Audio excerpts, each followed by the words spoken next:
I was never supposed to find the camera. It was just one of those things you stumble upon by accident, buried under a pile of junk in the back of a dusty old thrift shop. It was an ancient film camera, the kind my grandfather used to have, with a worn leather strap and metal casing that had seen better days. The brand name was faded, almost scratched off, but there was a certain charm to it. Something about the way it sat there, tucked away and forgotten, made me want to bring it back to life. I wasn't much of a photographer, but I figured it would make a nice prop for my growing collection of vintage items. I took it to the counter, paid a few bucks, and didn't think much more of it, until I got home and realized there was still a roll of film inside. That's when things started getting strange. I decided to get the film developed out of sheer curiosity. I didn't expect much. The film was probably long expired, and whatever photos were on it would be washed out, blurred, or completely ruined. But the guy at the photo lab didn't even blink when I handed it over, just nodded and told me to come back in a couple of days. When I returned, he had a puzzled expression on his face. "Interesting shots," he said, sliding the envelope of photos across the counter. "Who took these?" "I'm not sure," I replied. "I just found the camera." He raised an eyebrow but didn't ask any more questions. I paid and left, opening the envelope as soon as I was out the door. The photos weren't what I was expecting.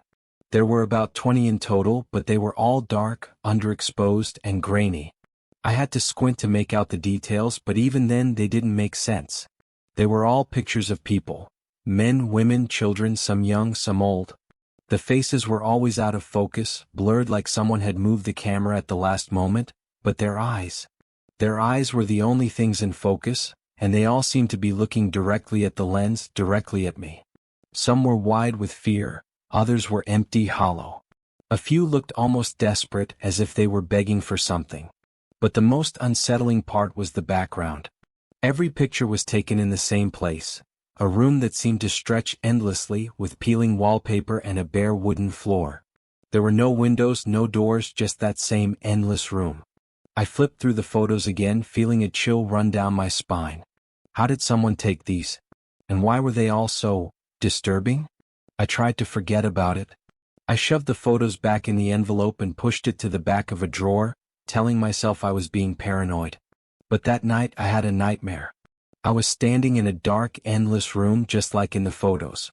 I could barely see anything, but I could hear whispers, soft and indistinct, coming from somewhere behind me. I turned, but there was no one there. The whispers grew louder and I started running, even though I didn't know where I was going. The room seemed to stretch on forever, the walls warping and twisting as I ran. Then, out of nowhere, I heard the click of a camera shutter. I froze, my heart pounding, and slowly turned around.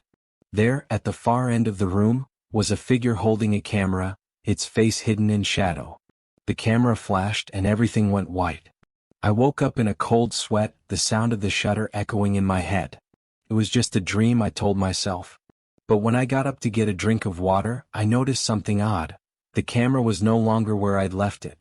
I'd put it on a shelf in my living room, but now it was sitting on the coffee table, pointed directly at my bed. I laughed it off, telling myself I must have moved it and forgotten, but the unease lingered. I picked it up and checked the film compartment, expecting it to be empty. But there was a fresh roll inside. I hadn't put it there. I should have just thrown the camera out then and there. But instead, I took the roll of film and loaded it into the camera. Something inside me needed to know. I snapped a few shots around the apartment, my messy living room, the pile of dishes in the sink, the view out the window.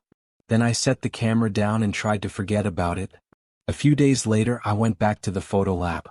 The same guy was there, and this time he looked nervous, almost pale. "You brought in more film?" he asked. "Yeah," I said. "Why?" He hesitated, then handed me the envelope. "Take a look." I opened it and nearly dropped the photos. The pictures I'd taken were there, but they were different. The shots of my living room, the sink, the window, they were all the same, but there was something in them that hadn't been there before.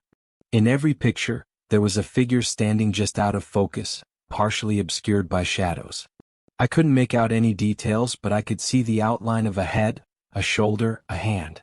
And in every photo, the figure was holding a camera pointed straight at me. I flipped through them, my hands shaking, and realized something even more disturbing. The figure was getting closer. In the first few shots, it was just a vague shape in the background. But by the last photo, it was almost at the center of the frame, as if it had been slowly approaching with every shot I took. I shoved the photos back into the envelope, trying to steady my breathing. Is this some kind of joke? I asked the guy behind the counter, my voice shaking. He shook his head, looking genuinely scared. I swear I didn't do anything to them. That's how they came out. I didn't know what to say. I just left, clutching the envelope in my hands, my mind racing. When I got home, I threw the camera into a box and shoved it into the back of my closet. I didn't want to look at it, didn't want to think about it. But that night the dreams came back.